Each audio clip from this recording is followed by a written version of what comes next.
Hello and welcome to this month's episode of Weird Realities. Today we're going to talk about some very weird cursed and haunted objects. Gracie, I think we can agree that some of the most inspiring paranormal phenomena used in literature is that of haunted or cursed objects. In these cases, all manner of normally mundane items will be permeated and imbued with supernatural forces, sometimes to the point that the object in question is deemed cursed and locked away. So there have been cursed or haunted paintings, cars, and others, but sometimes the item in question seems to be the last thing one would expect paranormal weirdness to gather around. So that's what we're going to do today. We're going to look at some very unusual examples of cursed items in which the most normally sounding things become beacons of the paranormal. But before we get into today's topic, if you are a fan of mythology, folklore, and the supernatural paranormal truths that feed your curiosity and stir your imagination, then you've come to the right place. If this is your jam, hit the like button and subscribe to our channel. Be sure to turn on all notifications so you do not miss any of our uploads. All right, so let's go ahead and start on today's topic. Gracie, why don't you take a minute and tell us about the story you found on Facebook this weekend? Absolutely. It goes to show you that cursed objects, you can find them anywhere, and sometimes you can find them in your own backyard. So, like the rest of us on Facebook, we probably all have joined a few Facebook yard sale groups or garage sale groups. And I was scrolling through my Facebook this weekend, and someone had posted an antique baby carriage for sale. The baby carriage was very ornate. It was all wrought iron. It looked like it, had seen some use. And the person that was selling it said that they had received it for Christmas, but they wanted to sell it. And in their ad on Facebook, they specifically said, "Oh, full disclosure, this item is haunted." So there's that. And Bam. and bam. And I'm just saying, like, the Facebook comments were just amazing. Well, yeah. I mean, let's welcome your baby into the world with paranormal activity. And then you found a news story where this same family had talked about their experience with this baby carriage, talking about all kinds of paranormal phenomena that was going on in the house after they received this baby carriage for Christmas. Actually, that was funny. One of my friends sent that to me because they knew that I'm into that, and they were like, "Look what I found." Look. And according to that story, the family had experienced loud noises, unusual noises in the house. One of the stories, didn't it say something about a coffee cup had fallen off of the table and shattered in the floor in the middle of the night? I think so. It was some hair-raising experiences these people had in a short amount of time. So yeah, I mean, I would not sell it. I think I would try to get rid of it to someone that could take care of a paranormal object of that magnitude. Yeah, I wouldn't want to push that off on someone else. Definitely. But it goes to show you, we can find these haunted objects everywhere. And you've got a story about some family friends that have a story about a local plantation in our area. Yes, actually, one of my friends that I grew up with, uncle owns the Myrtles Plantation down near New Orleans. And the Myrtles Plantation is considered to be one of the most haunted spots in the United States. It's right outside of New Orleans. It's beautiful. I've always wanted to go. I've never actually been. That's how we got to talking about it, is we wanted to do a girls' weekend down there sometime. And he said, "Oh, well, my uncle owns it, so let me know when y'all are going." But one of the things about the Myrtles is they have a spooky item, and the item is there is a mirror, and locals claim that the mirror is cursed and has the spirit of Sarah Woodruff and her two children who were poisoned by their slave Chloe trapped inside it. And I believe that reports have said that people have seen like handprints mysteriously appear on the mirror while they're looking at it, and sometimes they see people in the mirror that aren't there, or they see the apparitions. So it's pretty interesting. I've never, like I said, I've never been. I want to go. So maybe sometime when things open back up, we can go down there. Oh, that would be amazing. Talking about mirrors, mirrors, they have, well, first of all, I mean, they have a very spooky presence sometimes. And if you'll remember, there's an old tradition that when your family member would pass away, and back in the days where you kept the body in your house for a week until you could actually do the burial, they would cover up the mirrors in the house with a dark veil, because the legend would have it that if the corpse glimpsed an image of themselves, that their soul would be trapped in that mirror. That's crazy. Isn't that crazy? So they felt like that mirror was the portal between our world and the spiritual world, and they wanted to protect that portal. I'll tell you a quick story. I have a friend. It's one of my friends that I have. I met in the pagan community, and he actually, when he was a small child, would see like images in mirrors, and it. This is the creepiest story. I got chills just thinking about it. The mirror, he would just sit like a TV. He would watch it like a TV when he was like 3 or 4 years old. And then one night, this man in like this hooded figure came out of the mirror, and he screamed. And when his mom ran in the room, the man was gone, but the room smelled like sulfur. Ew. I know, I get chills thinking about it. But she immediately took the mirror out of the house. She and in the future she would not even let him read any of the Harry Potter books. He could not read any of the Lord of the Rings, anything with magic, anything like that. She would not let him have anything to do with it. Wow. I know. Wow. Well, that dark mirrors, they've been used for as far as time itself, as used for scrying, like you would maybe a crystal ball or maybe even a bowl of water. And dark mirrors have really picked up some popularity over the last few years, and you can even find them at psychic fairs or trade shows, and you can purchase them and bring them home. But I really would not recommend it. No, not at all.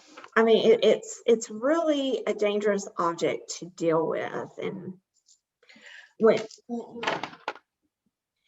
I was doing some research for our program tonight, I found a story of a particular dark mirror, and it was the same thing. This woman, she goes to a psychic fair, and they have little trade booths set up, and she buys a dark mirror because she wanted to try her hand at scrying.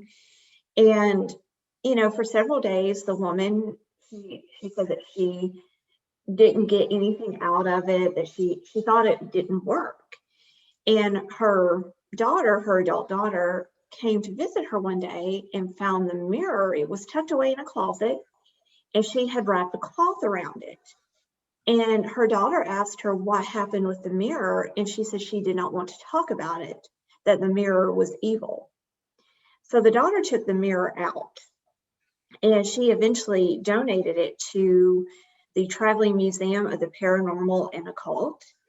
And when the mirror was on display in the museum, people that were brave enough to look at the mirror saw images of their own death or even their own decomposing corpse. And one visitor even decided to touch the mirror, and her handprint was etched into the glass.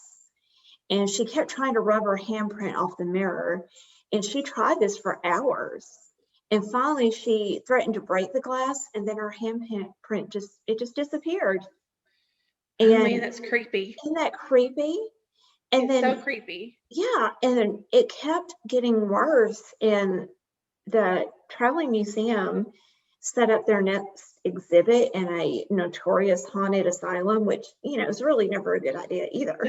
Yeah, let's just open up all that bad energy. Exactly. And the visitors to that particular museum stop, they were getting electrical charges from the mirror. They were getting pain and headaches when they looked into the mirror, and one woman's mouth even filled up with blood after she Oh looked my into God. the mirror. And oh, That's like a whole new level of yeah, creepy. yeah. But the legend is when you look into this particular mirror, you see your worst fear. So it manifests back to you. Well, that's crazy. I know. I mean, no, I'm not looking in that mirror. I know, it's like, who wants to go see, what's my worst fear? Because there's a bunch of people lined up. Exactly. And it may be really scary, but when things get back to normal, I want to find this traveling museum of the paranormal and occult. I want to say they have been to New Orleans before, because I think that I had shown interest, so I had an update for a while. Exactly. But I'll have to ask. I love stuff like that, and I would love, to see more of it around here. But New Orleans is about as close as we can get. Exactly. And another object that they have in this museum is called the Catskills Crone. And I'd never heard of this, but it was a statue that was found by some hikers, and it was in a cave deep in the Catskills area of New York. And when they found the statue, it has nails for eyes and a noose was tied around its neck. So, the hikers decided it would be an amazing idea to take this statue home. No. Let's take the statue with nails for eyes. Let's take this home. See, I would think my impression would be I walked across some dark people's, monument, or their, I don't know, their pulpit. I don't need to be here. I need to tiptoe away. Hope my DNA didn't get left behind. I'm telling you, if I saw a statue like that, I would just run in the other direction. And you better run behind me, because I don't run for any good reason. That's right. There's something evil behind me. Exactly. That's so crazy. So when the hikers took the statue home, they started seeing muddy footprints all over their house, and they were smelling stagnant pond water all throughout the house. And finally, about a week later, they saw an old woman crouched in the shadows of their living room. No. And this crone was a heart, like an apparition with an emaciated body and eyes that glowed in the dark. Oh my God.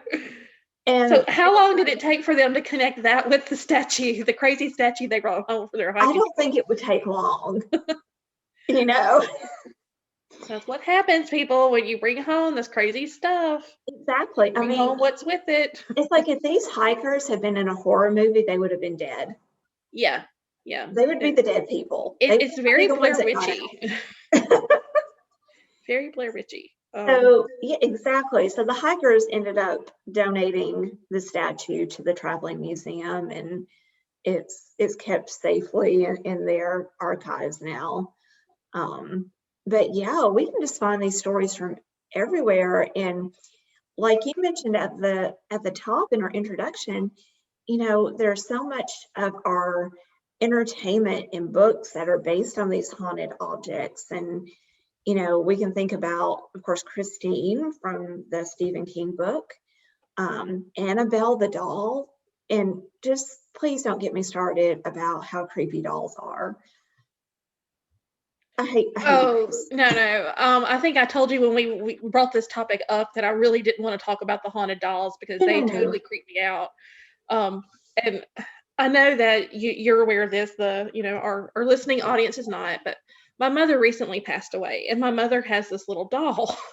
Her name is Patricia, and Patricia is something that the rest of us are all like, kind of creeped out by. And so we had my family had an ongoing joke about should we put Patricia in the coffin with her?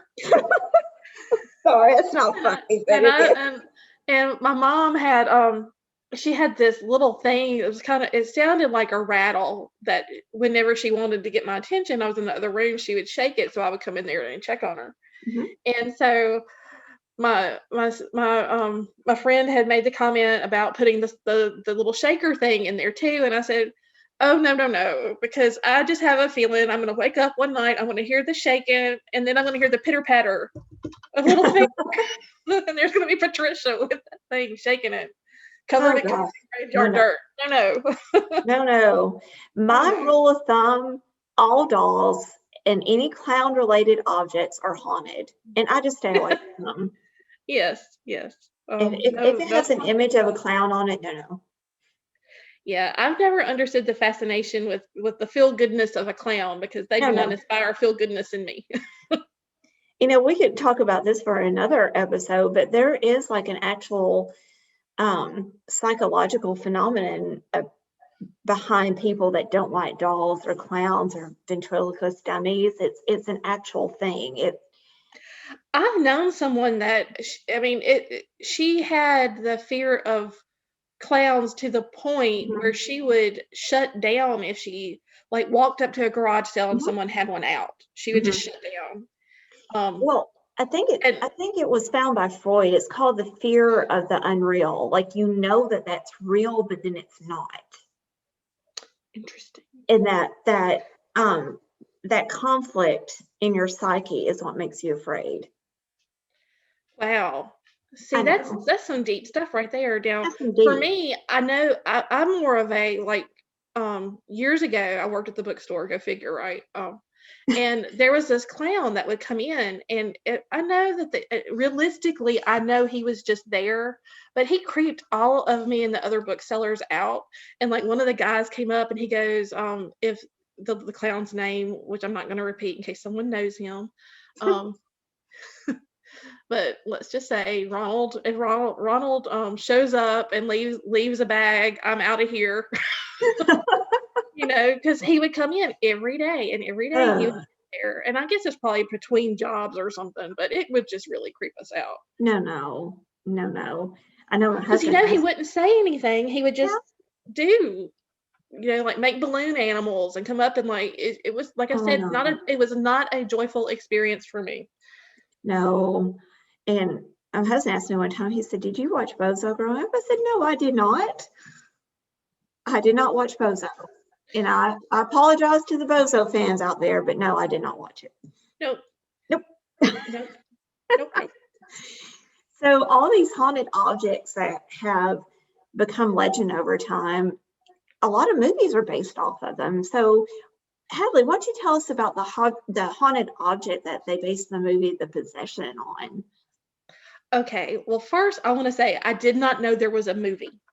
Oh, interesting. I had heard about this box on a podcast or something that I was watching, and basically, it caught my attention because it's a traditional Jewish wine box. It's called, I think, I'm probably going to butcher the word, people, so I'm sorry. Again, I am not an authority on any of this stuff. I'm just like you. I'm just intrigued. But I think it's called a Dubuque box, and it Mhm. is a traditional Jewish wine box. Um, but this one is said to be possessed, and that a very malicious spirit was said to haunt it. Mhm. Um, and that the spirit could even possess living beings around it. So I think it came into light around 2001 when Kevin Manis purchased a wine cabinet, and then he immediately started having these terrible nightmares. He, not making the connection, decided to gift the cabinet to his mother, who had then, when she received the gift, suffered a stroke like the very day she received it. And I think, from what I remember, she had tried to tell him to get rid of it, Mhm. because being an older Jewish lady, she recognized that it was something wrong with it. Um, at least that's again, I'm probably butchering the story. It's been a while, but everyone who had this, he sold it, and the last owner was someone, and I think if memory serves me correct, was this guy that he was into haunted objects, and that Mhm. was like one of the reasons he bought it, and he was very interested in what was going to happen. But then he freaked out too, and he called the original owner, which happened to be Kevin, and they I don't they just disposed of it. But I mean, it's still out there, so y'all stay away from any traditional Jewish wine boxes that you come across at a yard sale. Exactly. Well, I think it was donated to a museum, and it's the same museum that It is. It has did. the Yes. original Yes. That is silver correct. Annabelle dolls. Yes, that is correct. That is correct. Memory's coming back to me now. Mhm. Sorry, I did totally forget about that. But yeah, it was really some really disturbing things. And if someone wants to Google that, I suggest doing it because I can't. We don't have enough time to tell you how creepy and weird that was. But it's spelled Dybbuk box. Oh, So Google it, terrify yourself, and and think of us when you do. exactly. Exactly. And I think So we've got some friends at Bipolar Teddy Bear that sent us another one. yes. Our good fit friends at the Bipolar Teddy Bear Network sent us an article that let us know about this haunted chair in England, and that it's like the murder chair, and that people who sat in it were they met a mysterious and bloody end after sitting in the chair. And it was to the I think that it was a murderer who he sat at this chair at this pub, and upon Wow. finishing like his meal, and this was like like 1500 and something. I mean, it was a Right. long time ago. But the hauntings and the murders that the chair committed, they went into, like, I want to say, like, there was one account of some RAF pilots, I think, that had sat there, and then this was during World War II, and they died afterwards. And another one was like maybe in the 50s or 60s. So I mean, it was pretty, you know, a long and lengthy but bloody chair thing. But people didn't sit there. Now I think it's hanging in a the Thrift Museum in the Mhm. UK, and it's hung 1.5 meters off the ground to prevent further deaths. But the guy had said when he finished his meal before getting hung, because I think he was like a serial killer, but may sudden death come to anyone who dares sit in my chair. And since then, 63 people who dared to sit in his chair met an untimely and terrifying death. Wow. So, Wow. He was really passionate about that chair. damn it, no one was going to sit in his chair at the pub. I mean, it's a whole new spin on the whole Cheers, Norm, and Uh, Phil thing. exactly. Exactly. That will not be a regular chair. No one sits there. No one. Exactly. Exactly. And Hadley, you're supposed to be on the Bipolar Teddy Bear Network podcast soon, aren't you? Yes, I'm actually scheduled to appear on their show February 20th, so look out. If you aren't familiar with these guys, I'm sorry, I have a sick dog today, and he is fussing for my attention. So I'm Oh, sorry, guys. That's who you hear huffing in the background. These guys, they cover multiple subjects that have anything to do with conspiracy, true crime, paranormal. And it's a group of them, and I mean, they're friends. Obviously, they get together, they have a shared interest, and their mission is to learn as much as they can about the subjects that they talk about. And they're wanting to create a community of like-minded individuals. And so they had reached out to me, well, to us on Twitter. I just happened to be manning the post, and yeah, they're great, and they have got some really great videos and stuff on their YouTube channel. So be sure to follow them on Twitter. Also follow us on Twitter, but definitely oh yes. follow Bipolar Teddy Bear. They're bipolar_TB. or watch their content on YouTube at Bipolar Teddy Bear Network. So follow us first and then go follow Yeah, them. we're Wyrd Reality, so follow us first. Yes, we always come first. Yeah. So ladies first. Ladies first, exactly. So yeah, I'm looking forward to being on there, and they want to have you on at some point too. So I mean, it should be whenever your busy schedule opens up, reach out.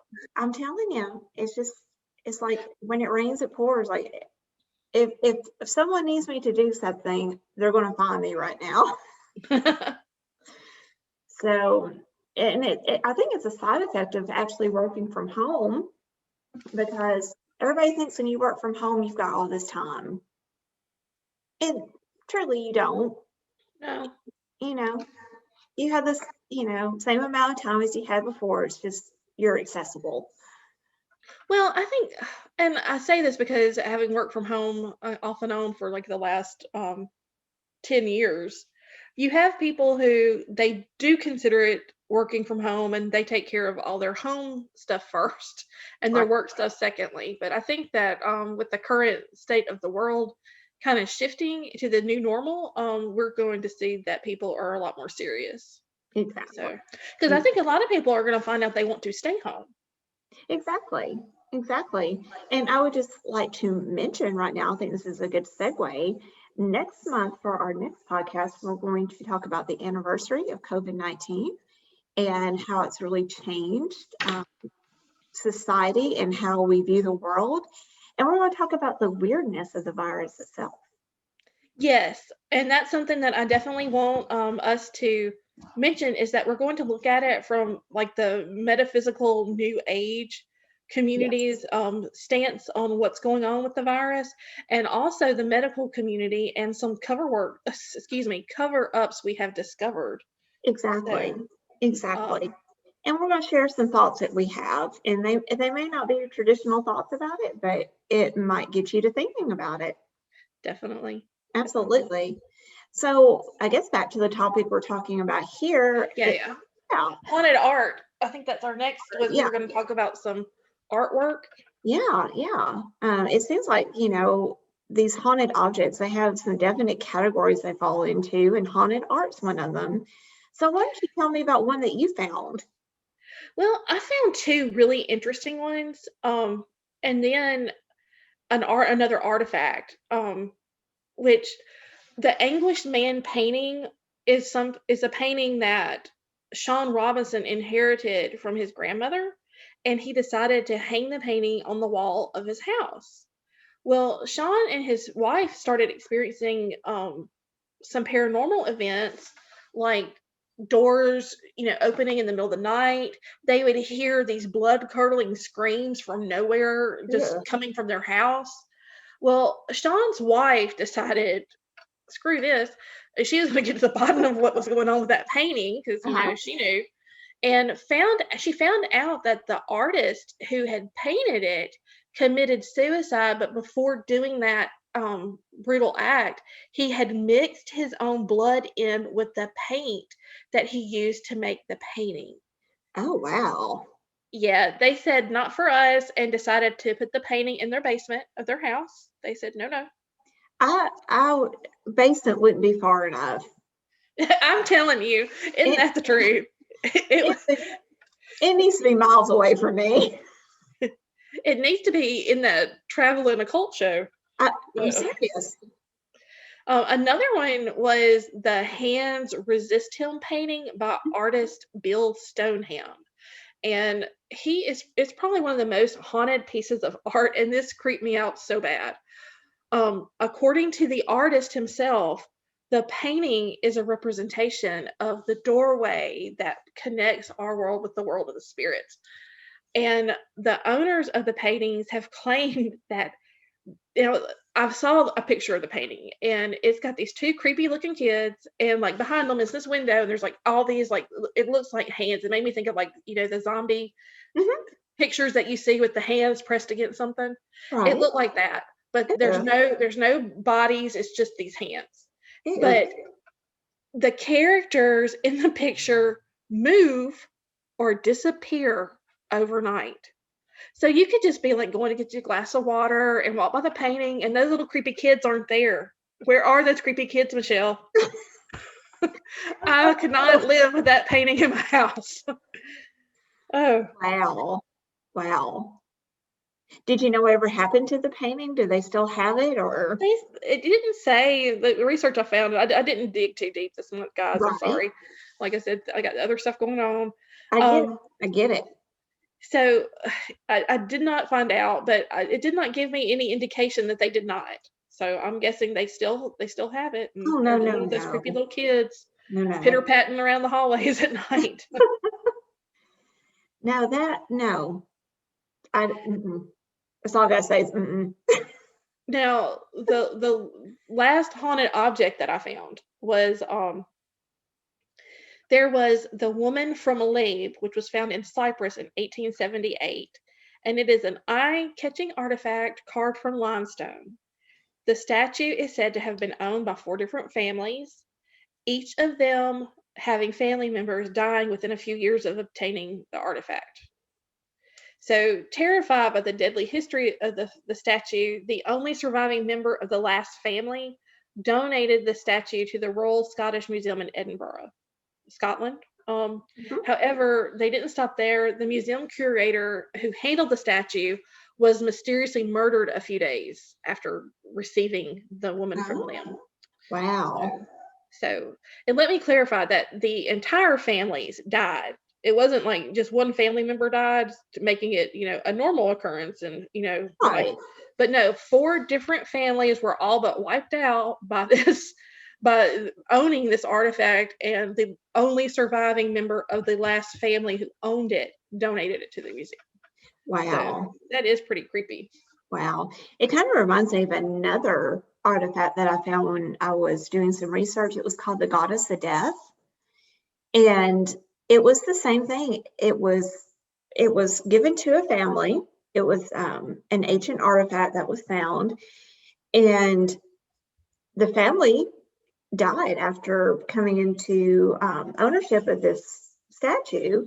And it would pass down to different families, and they would meet these horrible deaths. And finally, when the last family received it, they're like, no.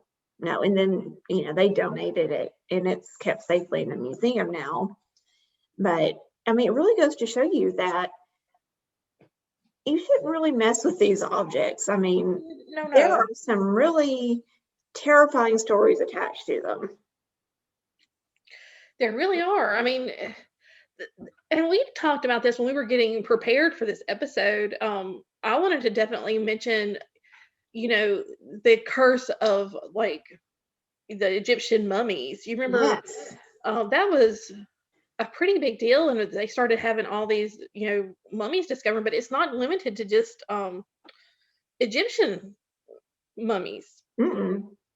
So there was the mummy of Otzi Aga, the Iceman, that was found in the Italy Otzal Alps, Mm-hmm. and they believe that the discovery of this mummy is a curse, and that the mummy has the power to destroy mankind, which really freaks me out because it stimulates that part of my brain that that says, okay, well, it's an ancient mummy from, what kind of diseases does it have, and when it falls out, what's it going to spread? Exactly. It hits that part of my zombie apocalypse brain.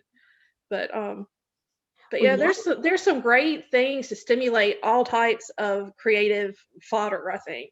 Absolutely. And I want to add for the Iceman that you were just talking about, I know a lot of scientists and archaeologists that were associated with that particular discovery, they met some really tragic ends. I know one of them died in a car wreck just going to do a lecture about their discovery. Yeah, I think that was the forensic pathologist. Yeah. The mountaineer who had discovered him, I think he died in an avalanche, and one of the hikers that was involved in finding it died after falling off a mountain on a hidden path. I mean, it was Wow. just some weird stuff, but I'm telling you. I'm telling The you. Iceman, I think, was what he belonged to 3000 BCE, and Mm, his body was preserved because of the glacier had surrounded him after he died. So I right. mean, when I go into my he could have all kinds of weird diseases we don't know. That's what I mean. Is it really could be some weird stuff that we've never seen or heard from just by them chiseling him out of the ice. Well, that just goes to show you that our world is weird. Oh yeah, weird and loving it. I'm here. Oh, I don't think I mentioned this to you. This is a little off topic, but we're going to be having some Weird Realities merchandise created. We're getting a new Yes. logo. Um, our producer Lauren is talking to the gentleman who did hers, and I saw some work that he did, which was kind of phenomenal. And I thought, hey, I wouldn't mind having a Weird Realities T-shirt, and I am sure that Yeah. Gracie wouldn't either. So, FYI, we might have some stuff coming down the pike for anybody who's interested in sharing in our enthusiasm for the weird with Y. There you go. There you go. And I want to take just a couple of seconds just to thank everybody that has followed us on Twitter and that's been listening on YouTube. We appreciate it, and just tell everybody about us. Definitely, and just just a little update on me. My book was released on December 23rd. Tapestry of Worlds Part 1, The White Raven Awakens. I am working on Tapestry of Worlds Part 2, running and gunning as we speak. I'm actually editing it right now and get ready to wrap it up. And hopefully it will be coming out in March. So if you haven't gotten the book, it's on sale on Amazon currently for $2.99 unless you are a Kindle Unlimited member, at which point it is free. So please do me the favor of checking it out. If you're interested in all the weird and unusual things we talk about, trust me, you will see some of it in the books. Absolutely. It's an amazing book, and you need to hop on this before you have to stay up night after night reading 2 or 3 books in the series. Yeah, and I did want to let you know also that I've got some reader interviews that are going to be released. Lauren's been working on those. Mhm. And so if somebody is interested in just hearing what some people have to say about the books, just to kind of get an idea before they make any commitment, definitely do. But guys, I'm telling you, if you like the weird realities, you're going to love the books. Give it a read and just give me a shout out and let me know what you think. Absolutely. And we are planning a pretty interesting 2021 for our lineup, and we're going to be talking about things like the crystal skulls. Yay. I can't wait to research that one. Oh, yeah. Yeah. And And we're going to talk about, don't forget we've got Weird Realities Inc. coming out, where we're going to yeah, focus on other writers and researchers of the weird. absolutely. This could include um, people who are researching giants, the American Stonehenge. We Mhm. actually have a guy who has done research on crystal skulls and Yes. written some books on it. My friend Jamie she's just about to release a book, a zombie book, zombie fiction, and so we've got just a bunch of weird and interesting stuff coming up, guys. Yeah. And I think other topics we're going to be talking about would be HARP. We're going to kind of dive into the hollow earth theory, which I know Yes. that's a particularly interesting subject for you, Hadley. And I can't wait to learn more about it. And then we're going to talk about the Georgia Guidestones. And if you've never heard of Yes. that is fascinating. And the New World Order. That's Yes. have been I saw something last week. I mean, with the inauguration and everything, some of the weird has come out of the woodwork. And one of the things was the New World Order.